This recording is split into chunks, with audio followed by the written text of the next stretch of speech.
నమస్తే, welcome to మనం TV. నేను వలి. ప్రస్తుతం లైవ్లో జాయిన్ అయ్యారు జనసేన పార్టీ రాష్ట్ర అధికార ప్రతినిధి అడ్వకేట్ రజనీ గారు. వారితో మాట్లాడదాం. రజనీ గారు నమస్తే అండి. నమస్తే అండి.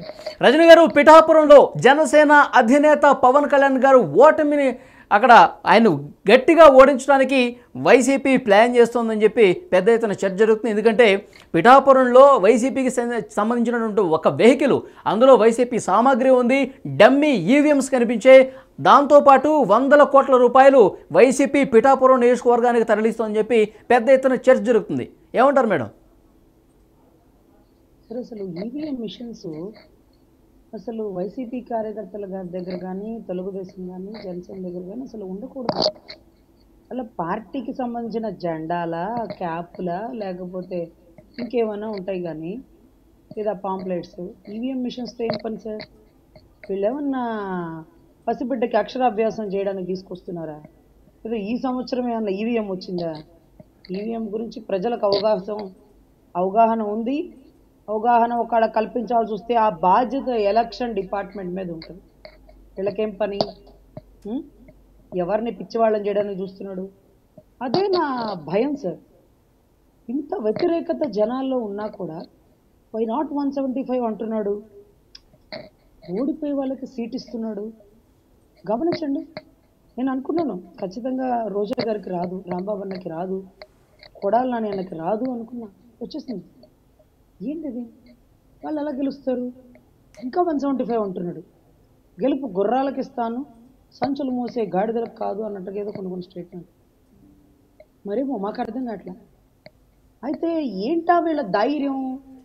బీహార్ నుంచి జనాలను తీసుకొచ్చి ట్రక్కు లారీలో ఓట్లు వేపిస్తాడా? అసలు ఏం జరుగుతుంది అనేది నాకు అర్థం కాలేదండి. బట్ ఇంత ప్రశాంతంగా ఉన్నారండి జగన్. తుఫాన్ ముందు ప్రశాంతత లాగానే కొంత భయంగా ఆలోచన జరుగుతూనే ఉంటుంది. ఏంటా ఇతని ఆలోచన అంటూ. మిగతా పార్టీల వాళ్ళు, మిగతా వాళ్ళేమో వ్యతిరేకత ఉంది, మనం గెలిచేస్తామంటారు. శత్రువుని ఎప్పుడు తక్కువ అంచనా వేయకూడదు సార్. శత్రువు ఎప్పుడు ఒక్కడే ఉంటాడు. రావణాసుడు, నరకాసుడు ఒక్కడే. దేవతలందరూ కట్టగట్టుకుని యుద్ధం చేస్తే గాని అట్లాంటి రాక్షసుని సంహరించలేదు. మరి ఇక్కడ ఈవీఎం మిషన్స్ చూడగానే నాకు అప్పుడు అర్థమైంది.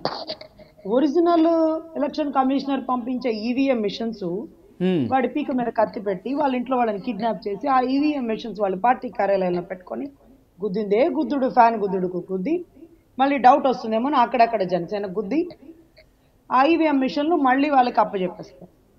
మరి ఇప్పుడు బూత్లో మనం గుద్దే ఈవీఎం మిషన్స్ ఏంటంటే మన జగన్ అన్న డమ్మీ మిషన్స్.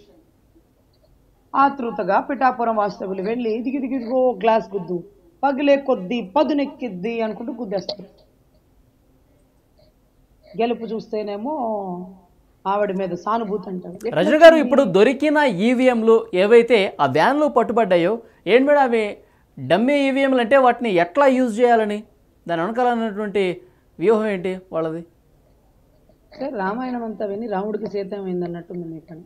నేను చెప్పింది ఏంటి? ఆ ఈవీఎం మిషన్స్ బూత్లో పెడతారు పిచ్చి వాళ్ళలాగా. ఆ డమ్మీ దాంట్లో మేము గుద్దుతాం. ఒరిజినల్ ఈవీఎం మిషన్స్ పార్టీ కార్యాలయంలో పెట్టుకొని అతను గుద్దేస్తాడు. ఇదే అతని గెలుపుకు కారణం.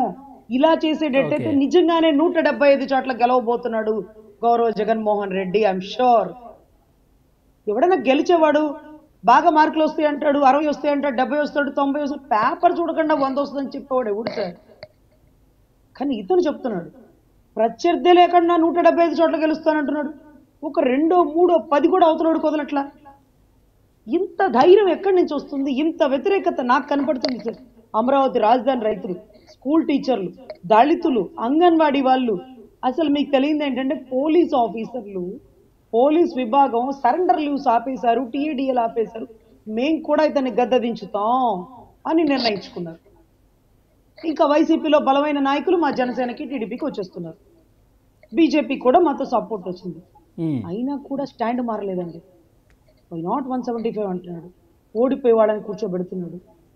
సార్, ఈసారి ఆట అల్లాటప్పగా ఉండదు సార్. అతను ఓడిపోతే జీవితాంతం చెరసాల్లో ఉండాల్సి వస్తుంది. కాబట్టి గెలుపు కోసం ఏవైనా చేసేస్తాడు. బూతులో ఒక్కొక్కడిని ₹1,00,00,000 కొనేస్తాడు. ఈ సున్నాతో పడ్డు, ఆ సున్నాతో పడ్డు, ఎదుకు సున్నాకి పడాలి కదా సార్. సున్నాకి పడని వాడితో పీకల మీద కత్తులు పెట్టి ఇళ్లలో వాళ్ళని బెదిరించి కిడ్నాపులు చేసి కేవలం మిషన్ మారిస్తే చాలు, కేల్కతం దుకాణం బంద్. ఉమ్.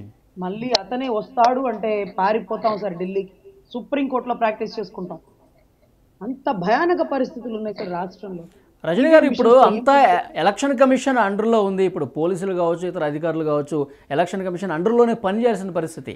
కానీ ఇప్పుడు ఈ తతంగం అంతా జరగబోతుందని చెప్తున్నారు. అంటే చేతులు కట్టుకుని కూర్చుందా ఎలక్షన్ కమిషన్? ఇప్పుడు వాళ్ళ కనుసలలో కూడా అధికార వైసీపీ ఈ విధంగా చేస్తుందని భావిస్తున్నారా? సార్ ఇలాంటి విషయాల్లో ఎలక్షన్ కమిషనర్ ఈవీఎం మిషన్ దొరకగానే అసలు అక్కడ అభ్యర్థిని సైతం ఎత్తి బయట వేయాల్సిన పరిస్థితి సార్. ఏం అవసరం అమ్మా నువ్వు ఈవీఎం మిషన్స్ తెప్పిస్తున్నావు, ఎవరికి నేర్పిస్తున్నావు? ఇదిగోండి ఈవీఎం మిషన్, మీరు దాంట్లో ఫ్యాన్కే గుద్దాలని చూపిస్తావా? వాళ్ళకి తెలీదా? నువ్వు నేర్పిస్తావా? నువ్వు ఆడపిల్లలకి చిన్న పిల్లలకి అక్షరాభ్యాసాలు నేర్పించడానికి వచ్చావా? గతంలో ప్రజారాజ్యంలో చేసినప్పుడు ఇలాగే ఈవీఎం మిషన్స్ తెచ్చుకున్నావా? ఈసారి ఎందుకు తెస్తున్నావు? అధినాయకుడిని ఓడించాలి అని తపనతో దొంగ ఈవీఎం మిషన్లు పెట్టేస్తారా? అసలు ఈ మిషన్ మీ దగ్గరికి ఎందుకు వచ్చింది? దీన్ని ఎవరు అమ్మారు? దీని సృష్టికర్త ఎవరు అంటూ ఈ పార్టీకి ఎప్పుడు అరెస్ట్ చేసి ఎలక్షన్ రూల్స్ కి విరుద్ధంగా వెళ్ళారని లోపలేయాలా? అరే మేము కారులో ప్రచారానికి మధ్యలో వాటికో వీటికో పోతుంటే సార్, మా కారులో పాంప్లెట్లు కూడా ఉంటే చించి పక్కన పడేస్తారు సార్. మొన్నటి రోజు కారులోనంటే 50,000 డబ్బులు ఉన్నాయాలంట. అయితే ఒక ఫ్యామిలీ అనమాట, పాపం భార్య 50,000 తెచ్చుకుంది, భర్త 1,00,000 రూపాయలు తెచ్చుకున్నాడు.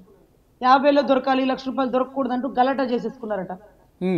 సో ఇటువంటి పరిస్థితుల్లో ఇన్ని రూల్స్ పాటిస్తూ ఇట్టించి ఇటెలలోపు 110 సార్లు డిక్కీ లేపి డాష్ బోర్డు తీయండి, అది తీయండి, ఇది తీయండి అనేవాడు ఏం రోగమా? ఈవీఎం మిషన్లు కనపడుతుంటే దాంతో ఏం అవసరం ఉందని తీసుకొస్తున్నారు పిఠాపురాన్ని. ఇవాళ ఈవీఎం మిషన్స్ వస్తాయి, రేపు కడప బాంబులు కూడా వస్తాయి. ఏం చేద్దాం అనుకుంటున్నారు? రాష్ట్రాన్ని గెలుపు కోసం ఏమైనా చేసేస్తారా? మనిషిని చంపేస్తారా? చంపించేస్తారా? తొక్కిసలాట్లో లాగిచ్చేస్తారా? సో ఇలాగ తొక్కిసలాట్లు జరుగుతూ బ్లేడ్తో దాడులు జరుగుతున్నాయి. చాలా జాగ్రత్తగా అప్రమత్తంగా ఉండండి. సెక్యూరిటీ మీద దాడులు అంటే పిఠాపురం మీదే ఎక్కువగా ఫోకస్ ఏమన్నా పెట్టినట్టుగా కనిపిస్తుందా? ఎందుకంటే పవన్ కళ్యాణ్ గారిని ఈసారి కూడా గతంలో 2 చోట్ల ఓడిపోయిన పరిస్థితి మనం చూసాం. అసెంబ్లీలోకి ఎంటర్ కాకూడదు పవన్ కళ్యాణ్ అని ఏమైనా బలంగా గట్టిగా అక్కడ వైసీపీ ప్రయత్నాలు చేస్తుంది అనుకోవాలా? అలాగే కనిపిస్తున్నాయా ఈ జరుగుతున్న పరిణామాలు? సార్ నాకు ఈసారి పవన్ కళ్యాణ్ గారిని చూస్తుంటే ముఠామేస్తుల్లో చిరంజీవి గారిని చూస్తున్నట్టు ఉంటుంది సార్. ఎలక్షన్ కోసం ప్రత్యర్థిని ఇబ్బంది పెడుతుంటే అటువంటి టైంలో భారీ మెజారిటీతో గెలిచినటువంటి కారణం. అసెంబ్లీలో ఆయన ఎంటర్ అవుతుంటే ఎలా ఉంటుంది ఒక్కసారి ఊహించుకుంటే మా రోమాలు నిక్కపొడుస్తాయి సార్. అసలు నిజంగా బాహుబలి ప్రమాణ స్వీకారం ఉంటుంది చూడండి, అంటే బల్లాలది కదండి బాహుబలిది. ఆ రీసౌండ్ మాకు ఇప్పటికీ వినపడుతుంది సార్. ఆయన అసెంబ్లీలో అడుగు పెట్టడం కోసం అందరూ కష్టపడి పనిచేస్తున్నారు. ఈసారి పిఠాపురం భారీ మెజారిటీతో అన్నయ్య అసెంబ్లీలో అడుగు పెడతారు. రాష్ట్ర వ్యాప్తంగా రాని మెజారిటీ పిఠాపురంలో వస్తుందండి. ఎన్ని ఎత్తులు వేసినా దాన్ని చిత్తుగా ఓడించడంలో అన్నయ్య కీలకంగా ఉంటాడు. అన్నతో కాదు గేమ్స్, వారు వన్ సైడ్ అవుతుందండి. 100% మేము ఇలాంటి ఈవీఎం మిషన్స్, రేపటి రోజు కడప బాంబులు రావచ్చు, రేపటి రోజు బెదిరించవచ్చు, ప్రతి వాడిని కొనేయచ్చు, డబ్బులు అయితే తీసుకుంటారు కానీ ఓటు మాత్రం పవన్ కళ్యాణ్ గారికి పడుతుందండి.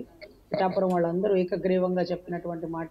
వంగా గీత గారు అంటే గతంలో మేము ఆదరించిందే, అమ్మాయిని దగ్గర తీసిందే ప్రజారాజ్యం బొమ్మ చూసిన ఆయన ఈ రోజు ఆవిడ సింగిల్ గా పోతారు, ఇంకోటి పోతారంటే అప్పుడు మీరు నిలబడలేదు కాబట్టి అటువైపు ఎవడో గెలిచినాడు, మీరే వస్తే ఇక అది ఎట్లా ఉంటుంది సార్? మీరేం భయపడకండి, గెలుపు మీదే అంటూ ప్రతి ఒక్కరూ మాట ఇవ్వడం వేరండి. ఏ రోజు నోరు తడగని అంటే అంత ఇదిగా అభ్యర్థన చేయలేదండి ఆయన. అసలు అభ్యర్థిస్తుంటే మా కళ్ళమ్మ నీళ్ళు వచ్చేస్తుంటాయండి.